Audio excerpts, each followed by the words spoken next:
ഇന്ന് രാവിലെ ബിഗ് ബോസിൽ നടന്ന കാര്യങ്ങളാണ് പറയാൻ പോകുന്നത്. ഇന്ന് ബ്രേക്ക്ഫാസ്റ്റിനായിട്ട് അവർ ഉണ്ടാക്കിയിട്ടുണ്ടായിരുന്നത് നമ്മുടെ ഗോതമ്പ് ദോശയും പിന്നെ അതിലേക്ക് പരിപ്പ് കറിയും ആയിരുന്നു.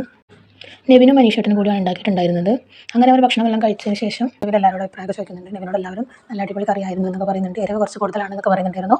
അങ്ങനെ അവർ ഭക്ഷണമെല്ലാം കഴിച്ചതിന് ശേഷം അനീഷേട്ടൻ ഇനിയുണ്ട് ദോശ നെവിനെയും ചോദിക്കുന്നുണ്ടായിരുന്നു. അപ്പോൾ എല്ലാ ദോശ കഴിഞ്ഞിട്ടുണ്ട് എന്ന് പറഞ്ഞിട്ടുണ്ടായിരുന്നു. പിന്നെ ഉച്ചയ്ക്ക് നിങ്ങൾക്ക് എന്താ വേണ്ടത് നെവിൻ ചോദിക്കുന്നുണ്ടായിരുന്നു. ബിരിയാണി വെച്ചാലോ എന്ന് പറയുന്നുണ്ടായിരുന്നു. വെജിറ്റബിൾ ബിരിയാണി വെക്കാമെന്ന് പറയുന്നുണ്ടായിരുന്നു. അങ്ങനെ ഒക്കെ ആയിരുന്നു ബ്രേക്ക്ഫാസ്റ്റിൻ്റെ സമയത്ത് അവർ സംസാരിച്ചുകൊണ്ടിരുന്നത്. പിന്നെ അതെല്ലാം കഴിഞ്ഞ് പിന്നെ അനീഷേട്ടനും നമ്മുടെ അനുമോളും കൂടി സംസാരിക്കുന്നതാണ് പിന്നീട് കാണുന്നത്. അനുമോളും അനീഷേട്ടനും കൂടെ പുറത്ത് ഊഞ്ഞാലയിൽ ഇരുന്നിട്ടാണ് സംസാരിച്ചുകൊണ്ടിരുന്നത്. അനീഷേട്ടനെ അനുമോളോട് പറഞ്ഞു, അനുമോളെ എനിക്കങ്ങനെ നിന്നോട് അങ്ങനെ തോന്നി, അതുകൊണ്ടാണ് ഞാനത് പറഞ്ഞത്, അത് ഞാൻ ക്ലോസ് ചെയ്തിട്ടുണ്ട്, അങ്ങനെ മാപ്പ് ആക്കണം എന്നൊക്കെ പറഞ്ഞു. അനുമോൾക്ക് അനീഷേട്ടൻ അതിൽ നിന്ന് പിന്തിരിയുമ്പോൾ അനുമോൾ വീണ്ടും ഒരു സാഡിലേക്ക് പോകുന്നുണ്ടോ എന്ന് എനിക്ക് ഡൗട്ട് തോന്നിട്ടോ. അല്ല എങ്കിൽ അനുമോൾക്ക് ഇഷ്ടമല്ല, അനീഷേട്ടൻ അങ്ങോട്ട് അടുക്കുന്നത് അനുമോൾക്ക് ഇഷ്ടമല്ല.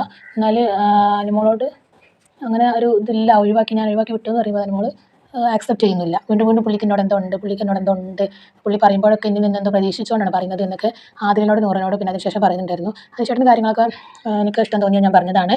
ഇപ്പോൾ ഞാൻ ഓക്കെയാണ്, എൻ്റെ മൈൻഡൊക്കെ ഫ്രീ ആണ്, എനിക്കിപ്പോൾ അങ്ങനത്തെ യാതൊരു പ്രശ്നമില്ല, അനുമോളൊന്നും മനസ്സിലാക്കരുത് എന്നൊക്കെ പറയുന്നുണ്ട്. ഇതൊക്കെ കേൾക്കാനായിട്ട് ഒളിഞ്ഞിരുന്നുകൊണ്ട് നമ്മുടെ നെവിനും ആദിലയൊക്കെ ഒളിഞ്ഞിരുന്ന് കേൾക്കുന്നുണ്ടായിരുന്നു. പിന്നെ അങ്ങനെ എല്ലാം കഴിഞ്ഞ ശേഷം അനീഷേട്ടന് ഷേക്ക് ഹാൻഡ് കൊടുത്ത് അനീഷേട്ടൻ നടന്ന് പോയി. അതിനുശേഷം അനുമോൾ വീണ്ടും തന്നെ കണ്ടന്റ് ആക്കിക്കൊണ്ടിരിക്കുകയാണ്.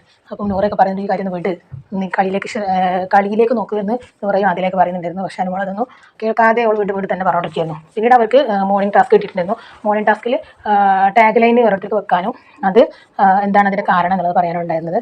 അപ്പം അനീഷേട്ടനാണ് ആദ്യമായിട്ട് ചെന്നിട്ടുള്ളത്. അപ്പോൾ അനീഷേട്ടന് അക്ബറിനാണ് ടാഗ് ലൈൻ കൊടുത്തത്. പാട്ടും ജീവിതവും എന്നാണ് ടാഗ്ലൈൻ കൊടുത്തിട്ടുള്ളത്. അപ്പോൾ അതിൻ്റെ കാരണം നന്നായിട്ട് പാട്ട് പാടുന്നുണ്ടെന്ന്, അങ്ങനെ നല്ല കാര്യങ്ങളൊക്കെ അക്ബറിനെ പറ്റി നല്ല സന്തോഷമായിട്ട് പറഞ്ഞിട്ടുണ്ടായിരുന്നു. അക്ബറിന് വലിയ സന്തോഷം ഉണ്ടാക്കിയിട്ടുണ്ട്. അക്ബറും തിരിച്ച് അനീഷേട്ടനെയാണ് തിരഞ്ഞെടുത്തിട്ടുണ്ടായിരുന്നത്. അനീഷേട്ടൻ എന്തോ ടാഗ്ലൈൻ വെച്ചിട്ട് നല്ല പോസിറ്റീവായിട്ട് ടാഗ്ലൈനാണ് കൊടുത്തത്. എന്നിട്ട് അനീഷേട്ടനെ കുറിച്ചും അനീഷേട്ടൻ്റെ എല്ലാ സത്യസന്ധമായ കാര്യങ്ങളും പറഞ്ഞിട്ടുണ്ടായിരുന്നു. ഇതുവരെ അക്ബർ അനീഷേട്ടൻ ഫൈറ്റ് ചെയ്തുകൊണ്ടാണ് നിന്നിട്ടുണ്ടായിരുന്നെങ്കിൽ ഇന്ന് അത് വെട്ടി തുറന്ന് അനീഷേട്ടൻ്റെ ക്യാരക്ടർ എന്താണെന്നുള്ളത് അക്ബർ വെളിവാക്കിയിരിക്കുകയാണ്. അങ്ങനെ ബാക്കിയുള്ളവരൊക്കെ ഓരോരുത്തരെ തിരഞ്ഞെടുത്തുകൊണ്ട് ടാഗ്ലൈനൊക്കെ കൊടുത്ത് സംസാരിച്ചിട്ടുണ്ടായിരുന്നു. അപ്പോൾ അത്രയും കാര്യങ്ങളൊക്കെയാണ് ഇന്ന് രാവിലെ ലൈവിൽ നടന്നത്. Okay, thanks. പുതിയ അപ്ഡേഷൻ അറിയിക്കാം കേട്ടോ.